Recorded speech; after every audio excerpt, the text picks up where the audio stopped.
तो जो लोग सोचते हैं कि भैया इस तरीके की सोच या इस तरीके के र्यूमर्स को पार्टी का राष्ट्रीय अध्यक्ष, लोक जनशक्ति पार्टी रामविलास का राष्ट्रीय अध्यक्ष पद की जिम्मेदारी दूसरी बार मुझे सौंपी गई है, इसके लिए मैं पार्टी के तमाम साथियों का, तमाम कार्यकर्ताओं का धन्यवाद करता हूं और ये विश्वास दिलाता हूं कि अगले 5 सालों में पार्टी को नई ऊंचाइयों तक लेकर जाने की जिम्मेदारी को पूरी ईमानदारी से और पूरी मेहनत से निभाने का काम करूंगा।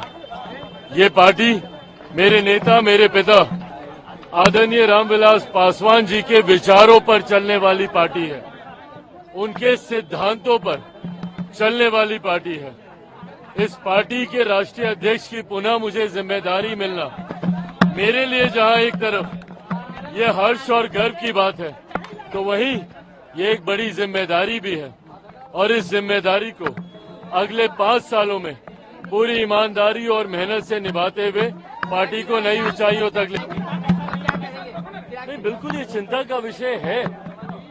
और देखिए, जिस तरीके से जितनी घिनौनी ये घटना है, जिस तरीके से इस घटना को अंजाम दिया गया, ये मानसिकता दर्शाता है कि किस मानसिकता से ग्रस्त वो व्यक्ति था जिसने इस तरीके से, इस बेरहमी से इस घटना को अंजाम दिया।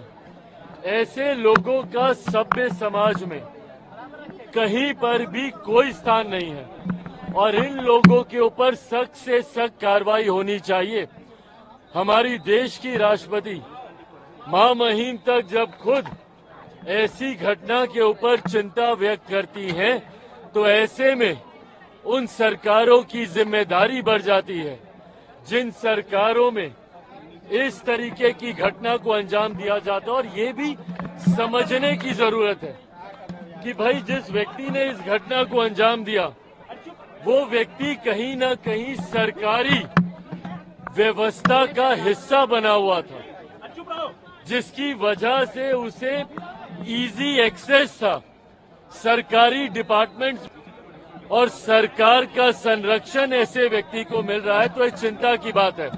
आज की तारीख में कई ऐसे राजनीतिक दल हैं जो अपने पॉलिटिकल कैडर को सरकारी व्यवस्था का हिस्सा बनाने के लिए अलग अलग योजनाओं का इस्तेमाल करते हैं। दिल्ली में आम आदमी पार्टी को देख लीजिए, कुछ समय पूर्व तो उन्होंने अपने पॉलिटिकल कैडर को सरकारी व्यवस्था का हिस्सा बनाने के लिए पुलिस तक जैसी व्यवस्था में उनको शामिल करने जैसी योजनाएं बनाई थी। ऐसे में जो पॉलिटिकल पार्टी बिना वेरिफिकेशन के अपने पॉलिटिकल कैडर को सरकारी व्यवस्था का हिस्सा बनाती है, ये भी चिंता का विषय है। ऐसे में जिस घटना को अंजाम बंगाल में दिया गया, वो भी कहीं ना कहीं पॉलिटिकल कैडर एक सरकारी व्यवस्था का हिस्सा बनने की सोच के साथ ही वो आगे आ रहा था, जो पूरी तरीके से आने वाले दिनों में बहुत ज्यादा नुकसानदायक हो सकता है। तो पॉलिटिकल पार्टियों को ये किया गया है और अगर नहीं किया गया तभी ऐसी घटनाओं को अंजाम दिया जाता है। और किस बात को लेकर धरना देने वाले हैं?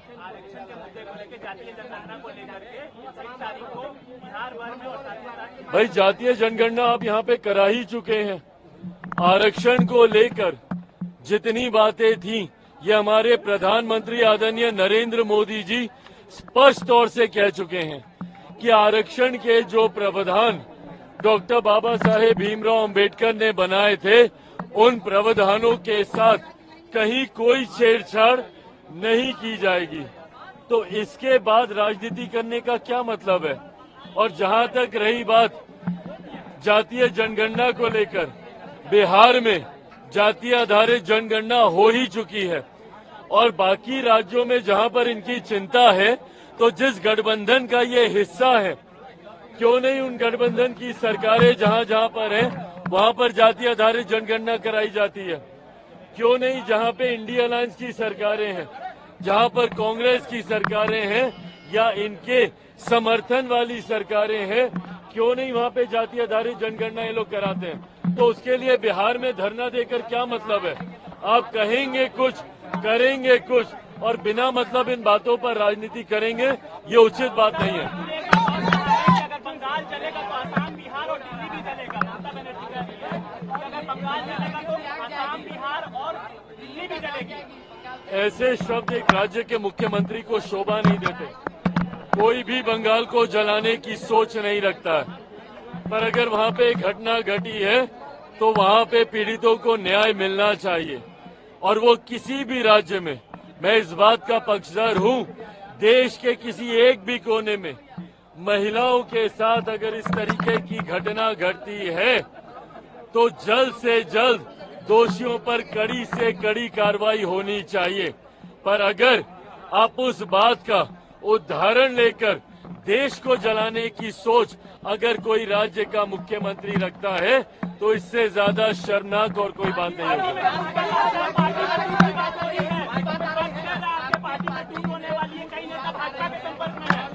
भाई सुनिए ना, कांच की हांडी बार बार नहीं चढ़ती। ये जो सोच ये लोग रखते हैं ना कि भैया बार बार एक ही पैंतरा आजमा लिया जाएगा, मेरे पार्टी के सांसद खुद इस बात का स्पष्टीकरण दे चुके हैं। हर कार्यक्रम में मुझे राष्ट्रीय अध्यक्ष चुने जाने पर भी उन्हीं लोगों की सहमति थी। तो जो लोग सोचते हैं कि भैया इस तरीके की सोच या इस तरीके के र्यूमर्स को हवा देकर चिराग पासवान को डरा लिया जाएगा, ये कांच की हांडी बार बार नहीं चढ़ेगी। ये जो सोच है, जो मंशा है चिराग पासवान या लोक जनशक्ति पार्टी रामविलास के बढ़ते प्रभाव को इस तरीके के र्यूमर से डराकर रोक लेने की, विपक्ष की ये सोच कभी धरा